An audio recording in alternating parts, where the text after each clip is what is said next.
fall backward with these. Okay. So you just don't want it falling out.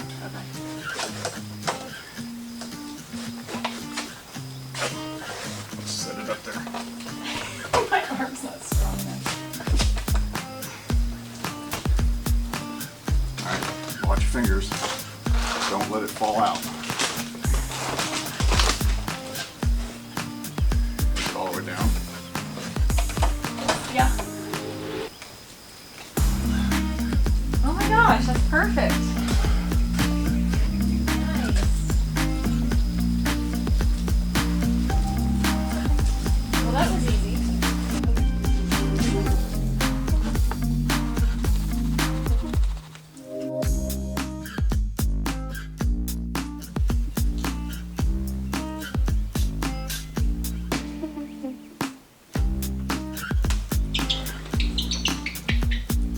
Yay, functions.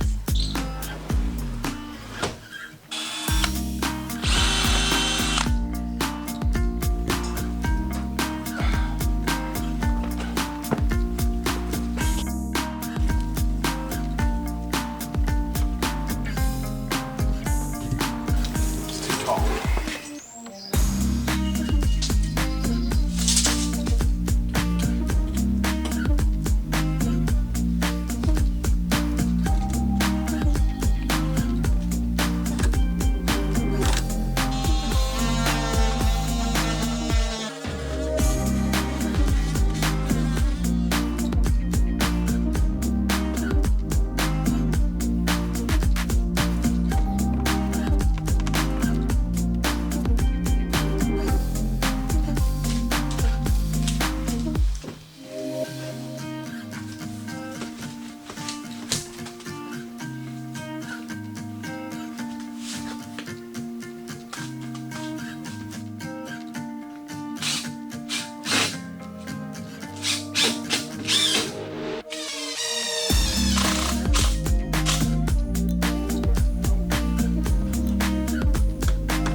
No gap. Tapering gap up to this. I don't understand why that's gapping so much.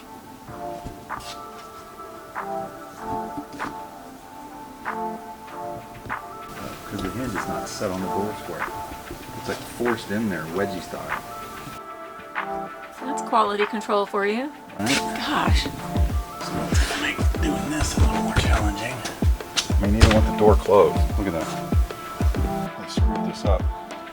And they're putting these hinges in. See these pins, these things sticking out? They recessed the hinge in there too far. And it's pushing the door away from the frame. The pins are on the surface of the door here, but they're in the edge of the door here. I may get in there and just bend them out. That may fix my problem.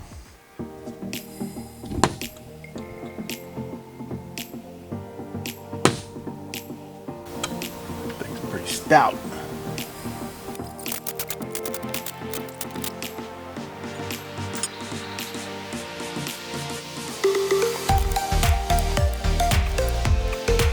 See my new channel locks? Bought these at the store the other day. I got these, and then I got the large. Nice.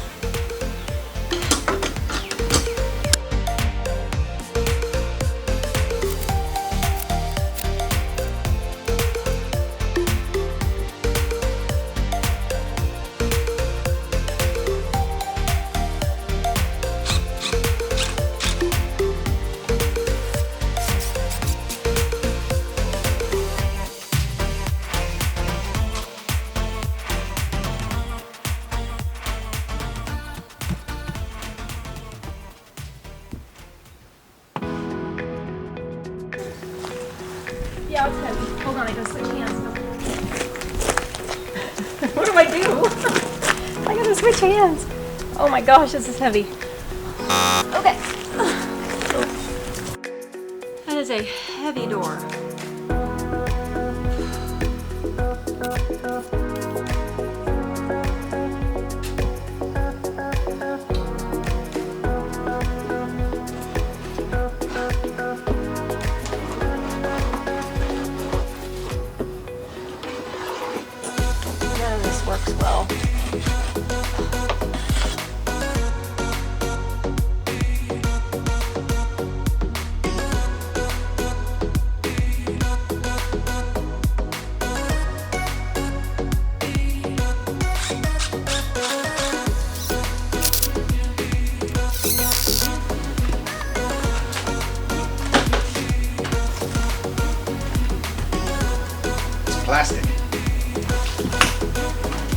not even wood. Nice.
So originally we were going to just finish this out and this was going to become my office, and it still ultimately will. But after having some rather lengthy and disappointing conversations with contractors regarding building the house, we're getting the distinct impression we may be needing to live out here quite a bit longer without a house. And so what we've decided to do at this point is we're going to convert this into an apartment. 600 square foot studio apartment with full-size furniture. It's going to be lots of fun. We've got the air conditioner, so that's good. So that'll be Yeah. set up. So we'll be nice and cool. And that's the reason we're coming out here, is that camper can only do so much with air conditioning. So this is going to be nice and insulated, and it'll be fine.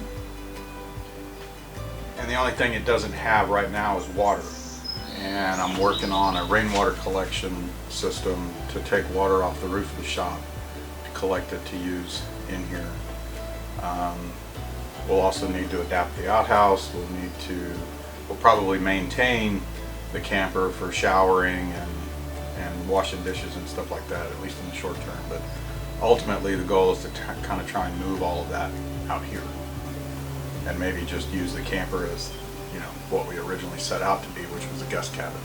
But we still want to work on getting the cover put on it. I had originally intended to make it out of wood, but I'm not going to build it with wood prices the way they are. And so I started looking at doing it out of metal, and it's not a one-man job to do it out of metal. I would need to either hire some laborers to help me and put it up and weld it up, or I just hire a guy to come in and build a pole barn over the thing, which is what I want to do. But again, that's a contractor I got to find that's not busy right now and interested in coming out here, because that's the other side of the equation. I mean, we're talking to the builders, and I brought one out here earlier this week, and by the time he got out here, he got out of his truck and he goes, "Do you realize how hard it is to get people to want to come out here?" I said, "No, we've seen it. I mean, we've had never-ending trouble of people not wanting to come out here, because you're 6 miles off of the paved road and you're going through a secured gate. So you've got 5 miles to 6 miles of dirt road with 2 low water crossings. The roads are pretty well maintained, but those low water crossings for concrete trucks, dump trucks, big delivery trucks, they're a problem. But it can be done. Yeah, they did it when we had the shop built. We had They come 5 out here, but trucks. if they have their druthers, if they have other work to do, they're going to go do that and not do this. They won't come out here if they don't have to. So trying to convince somebody to not charge me a fortune and come out here and do the work in this climate is almost impossible. So we're going to try and make do. Hopefully things will turn around. Maybe 6 months, maybe a year. I'm hoping within 2 years I want to be able to be started on the house in earnest and go. We're even making plans. I'm kind of trying to change up the design and the approach to the house, that maybe what we'll do is build it in such a way that we can just get the slab, the underslab utility work, and the superstructure, get it dried in, you know, sheathing, windows, roof, and then I finish it myself. And that means taking probably extended leaves from work and, you know, working kind of half time and doing stuff like that.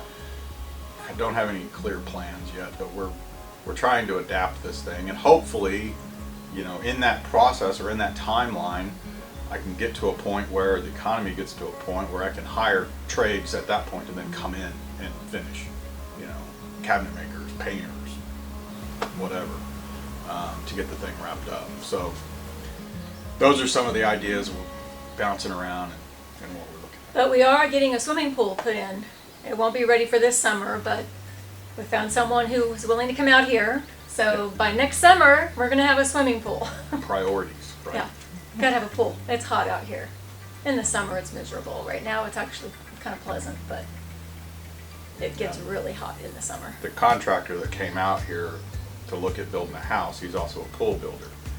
And we had a long conversation about the pool, and he said he's got, I don't know what he said, 7 or 8 holes in the ground right now. Pools are basically done, but they can't get equipment. They can't get pumps or filters or any of this kind of stuff. And he said he puts in 50, 60 pools a year. And he said he works with, you know, half a dozen different supply houses, and everybody is sold out of everything, and you can't get anything. And he's had these pools sitting ready for multiple months. And these, you know, their clients are obviously getting very disappointed and discouraged, and they don't know what to do. And so he was telling me, he's like, look, you know, go online, see if you can find a pump, find a filter. If you can get all that done, we'll look at coming out and we'll dig the hole and we'll get going on this thing. So I went Home Depot and bought a pump and a filter. Should be They here. had one. They a said few. they'll have it in 2 weeks. Have it We'll to me in see. 2 weeks. We'll see. But I put in the order. It's not great equipment. It's cheap stuff. It probably lasts me a couple of years, but that's fine. I'll throw it out and get a better one when it breaks. But if it can get us through a couple of years of work and we take care of it, maybe longer, Then it's worth it. yeah, then we'll have a pool. So. So that's what's happening.